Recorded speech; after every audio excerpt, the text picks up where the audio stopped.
el pueblo de Israel de la esclavitud. A él fueron también otorgadas las leyes mismas que transmitió al pueblo. Moisés era un siervo fiel a Dios, siendo siempre un ejemplo de obediencia. Sin embargo, los fariseos y los escribas querían que todos los israelitas los vieran como los sucesores de Moisés, que los vieran como las personas que los conducirían a la obediencia en lo que tiene que ver las leyes de Dios. Los escribas y fariseos podríamos decir que no se parecían en nada a Moisés. Ellos eran deshonestos, eran personas egoístas y lo único que les interesaba era proteger su propio bienestar, pero no velaban por los intereses de los demás. Lejos se quedaba el verdadero amor al prójimo que pregonaban ellos, porque eran personas indiferentes a las necesidades. Jesús se está enfrentando a una clase con un gran poder político y con un gran poder religioso en ese entonces. Los escribas eran personas consideradas cultas, dedicadas a copiar, y lo hacían de manera meticulosa. Contaban letra por letra y medían los espacios que quedaban. Estudiaban y llevaban el control de las leyes y tenían también el privilegio de comentar las leyes. Eran personas instruidas intelectualmente. La mayoría de la población en ese entonces no sabía leer ni sabía escribir, por lo que la labor de los fariseos era una labor bastante considerada amplia e importante y se les miraba como maestros. Mientras que los fariseos eran grupos de judíos predominantes en ese entonces, así como habían otros grupos que entre los que estaban los saduceos, los celotes y también estaban los esenios. Pero los fariseos eran considerados el grupo con mayor influencia dentro de la religión y representaban políticamente a los judíos. Se regían y enseñaban las leyes del Antiguo Testamento. Eran personas instruidas, tendían a creerse por sus conocimientos y también por sus posiciones, tendían a creerse superiores a los demás. Esos eran los fariseos y los escribas. Así que Jesús se está enfrentando a ellos, quienes lo consideraban un blasfemo por decir que era hijo de Dios.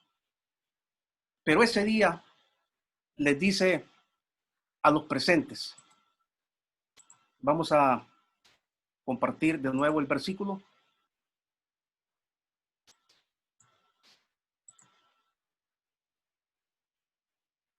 Les dice a los presentes,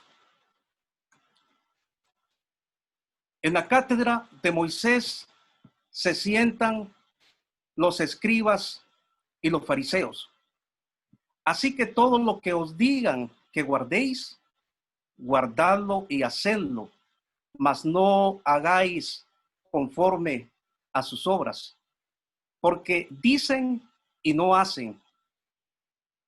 Y dice el versículo siguiente, porque atan cargas pesadas y difíciles de llevar y las ponen sobre los hombros, pero ellos ni con un dedo quieren moverlas.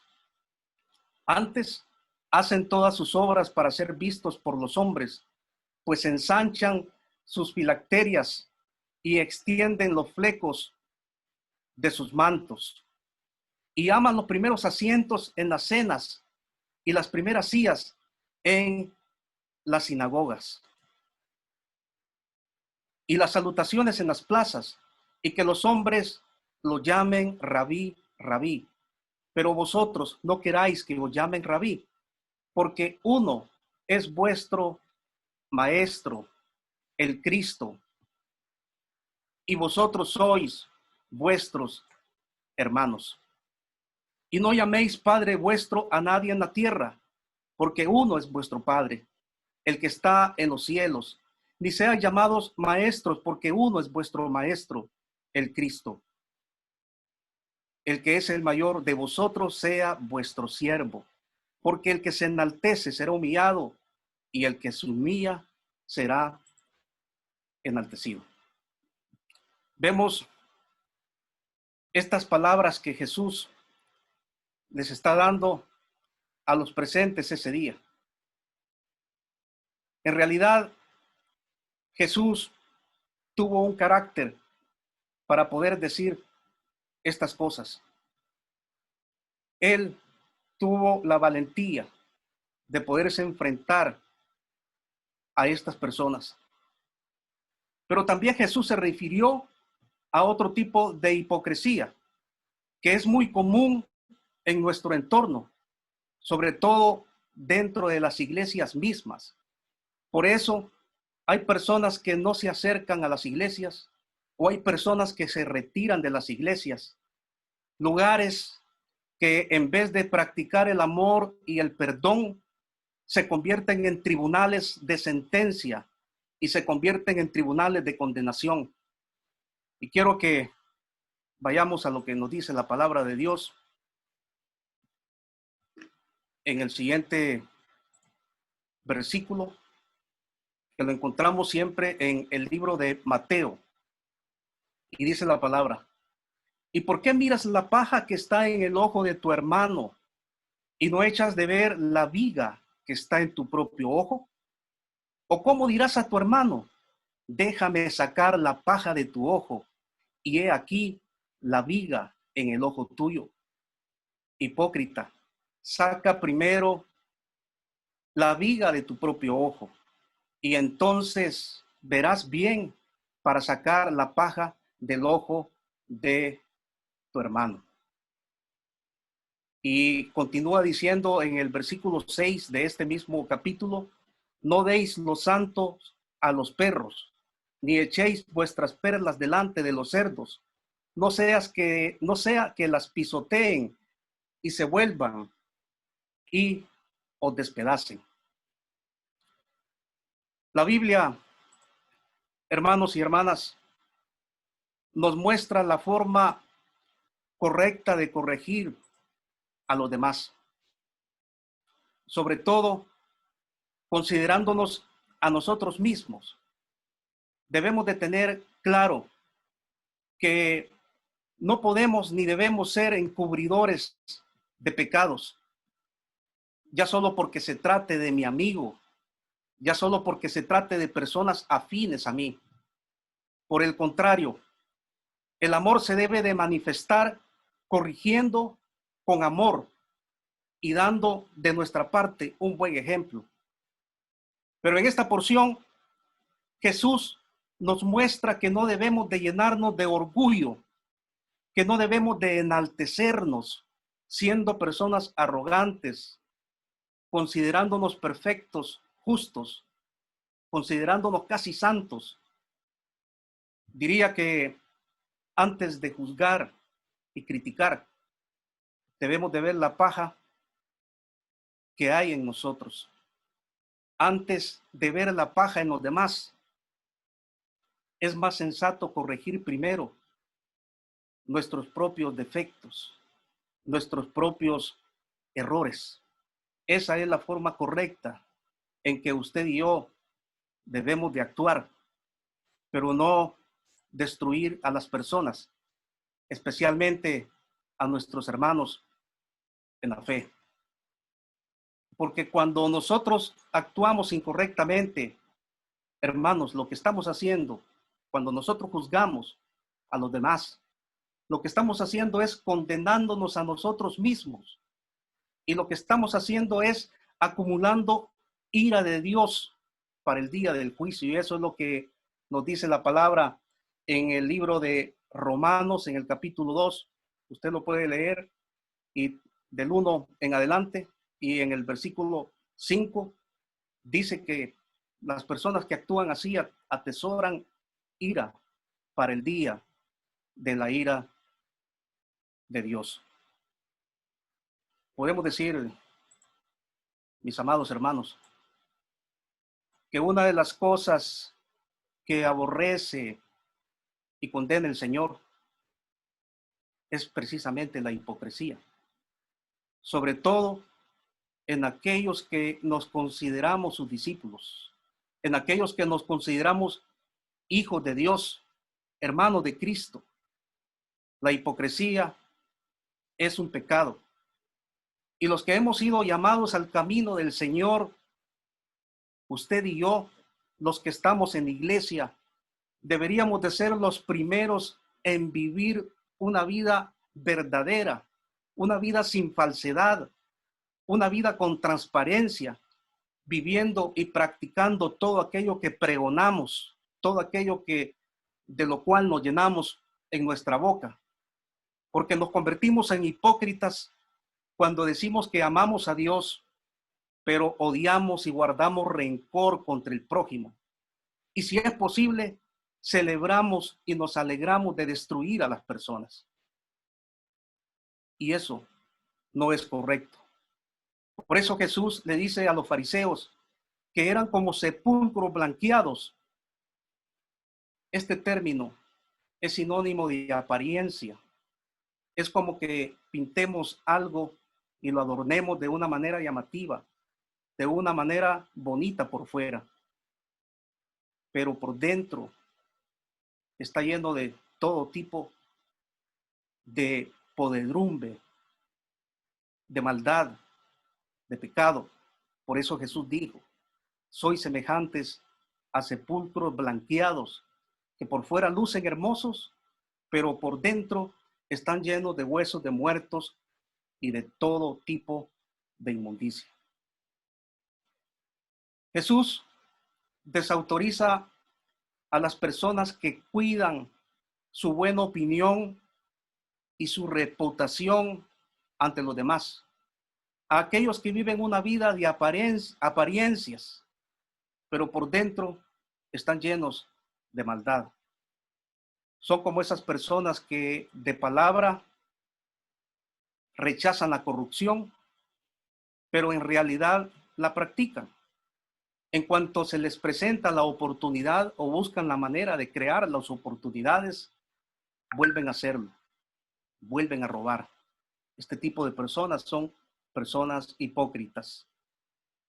Es necesario, hermanos y hermanas, que la palabra de Dios llegue a lo más profundo de nuestros corazones, para que nuestros corazones no solamente sean sanados, sino para que de nosotros nazcan palabras y acciones que edifiquen a los demás, no que destruyan a las personas, sino que edifiquen especialmente a nuestros hermanos en la fe, porque si somos una familia, debemos de actuar entonces como Dios desea. Si nosotros actuamos correctamente en base a la voluntad de Dios, iremos teniendo una mejor relación con Dios, iremos teniendo una mejor relación como una familia, iremos teniendo una mejor relación íntima y personal con Dios. Varios de los que Jesús llamó hipócritas ese día llegaron a reconocer su error y llegaron a ser verdaderos discípulos de Jesús, tal y como aconteció con Saulo de Tarso. Saulo era perseguidor de los cristianos, convirtiéndose de perseguidor a perseguido. Ese encuentro personal que tuvo Saulo con Jesús causó un cambio radical en su vida. Esa visión que él tuvo cuando iba camino a Damasco le quitó las vigas que tenía en sus ojos. Y de ahora en adelante no le llamaron más Saulo, sino que le llamaron Pablo, a quien hoy conocemos como uno de los grandes discípulos de Jesús. Quiero compartir lo que dijo Pablo uno de sus versículos en donde él dice, con Cristo estoy juntamente crucificado y ya no vivo yo, mas Cristo vive en mí.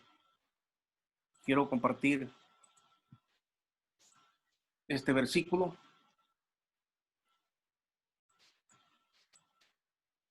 que está en el libro de Gálatas, capítulo 2, 20. Con Cristo estoy juntamente crucificado y ya no vivo yo, mas vive Cristo en mí. Y lo que ahora vivo en la carne, lo vivo en la fe del Hijo de Dios, el cual me amó y se entregó a sí mismo por mí. Cristo se entregó a usted y se entregó a mí por amor a cada uno de nosotros. La conversión de Pablo consistió en degradar su propio egocentrismo, en dejar el viejo hombre para dejar de ser el propio protagonista de su vida, dando paso a Jesús de que asumiera el verdadero control de su vida. Así que la posición fuerte de Jesús me llama la atención, esa posición que tuvo contra los fariseos, pero esa posición contrasta con la posición que Jesús tomó con aquella mujer prostituta que fue divorciada 5 veces, que fue rechazada por los fariseos y que fue juzgada por los demás. Cuando se la llevaron a Jesús por el pecado del adulterio, él le preguntó, ¿dónde están los que te acusaban? Y Jesús inmediatamente le dijo, ni yo te condeno, vete, estás libre de pecado. Jesús se juntaba con pecadores. Él dijo, yo he venido a buscar y a salvar lo que se había perdido. ¿Recuerdan ustedes a Zaqueo, el ladrón, cobrador de impuestos? Jesús le dijo, baja de ahí porque hoy voy a cenar en tu casa. Hermanos y hermanas, quiero que usted y yo meditemos en esto. Nuestra vida aquí, en esta tierra, es efímera. Muchas personas han fallecido a causa del COVID. La vida, hermanos, es corta. Hoy tenemos la oportunidad de rectificar en nuestras conductas inapropiadas, no solamente en aquellas que están relacionadas con la hipocresía, sino que están relacionadas con el pecado.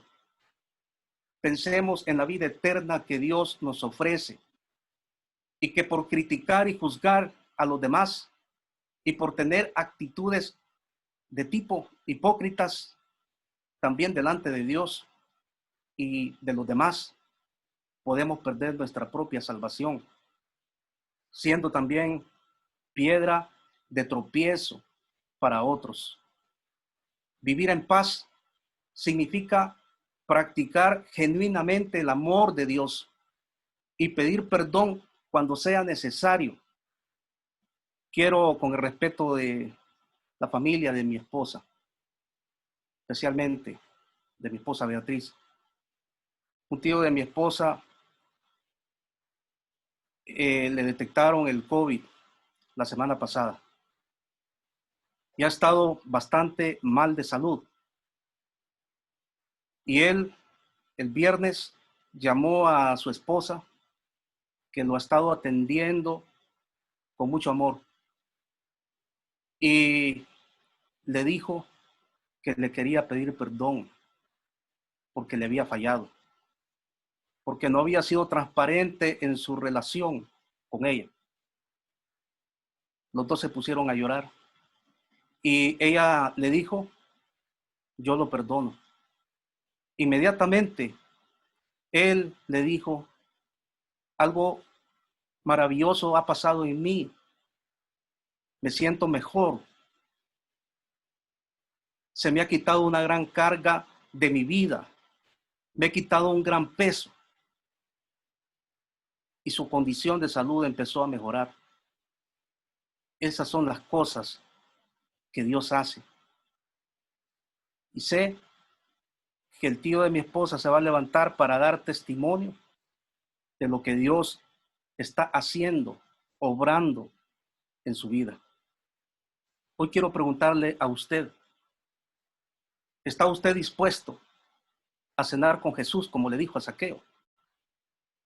¿Le gustaría a usted que Jesús le diga, como le dijo a la prostituta, estás libre de pecado?